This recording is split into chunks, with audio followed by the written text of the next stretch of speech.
زیادتی ہوئی، اور اس وقت بھی جو ہم یہاں کل سے بیٹھے ہوئے ہیں، کل سے ہم نے اپنے تحریک کا آغاز کیا گرفتاریاں دینے کا، مگر گرفتار نہ کرنے کا سبب ابھی محترم شاعر اہل بیت ظفر عباس ظفر نے بتایا کہ یہ ہم کو کیوں نہیں گرفتار کر رہے ہیں۔ ان کو خطرہ ہے کہ آپ تھانوں میں اذان خانے بنائیں گے، جبکہ وہ آپ کے اذان خانوں کو بند کرنے کی سازشیں کر رہے ہیں اور امن تحریک چلا رہے ہیں۔ ہم شرپسند نہیں ہیں، ہمیں اسی بات کا تو افسوس ہے کہ حکومت شرپسند میں اور امن پسند میں تمیز نہیں کر رہی ہے،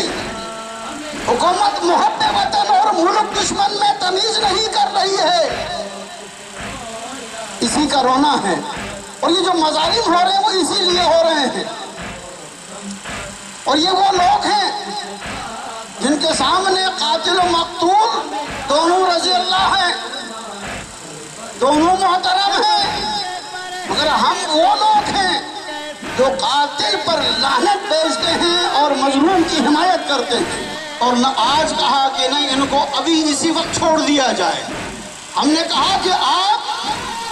تمیز کریں کہ کون مظلوم ہے کون ظالم ہے۔ اگر ہم کہتے ہیں کہ ہمارے ساتھ ظلم ہوا ہے تو اس ظلم کی تحقیق کریں، اگر ہم نشاندہی کر رہے ہیں اس کی تحقیق کریں، اگر ہمارا یہ الزام غلط ہے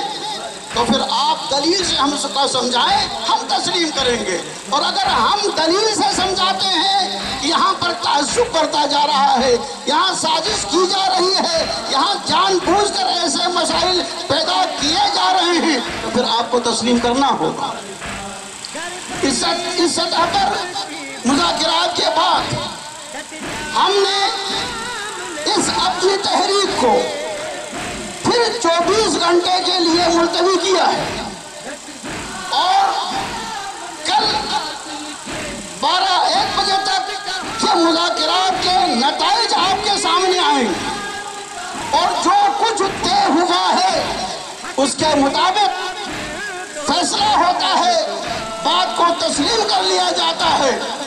تو پھر اس صورت میں بھی آپ کو بتایا جائے گا، اور اگر کہیں خیانت کی یا دھوکہ دینے کی کوشش کی تو پھر آپ کو دوبارہ کال کیا جائے گا۔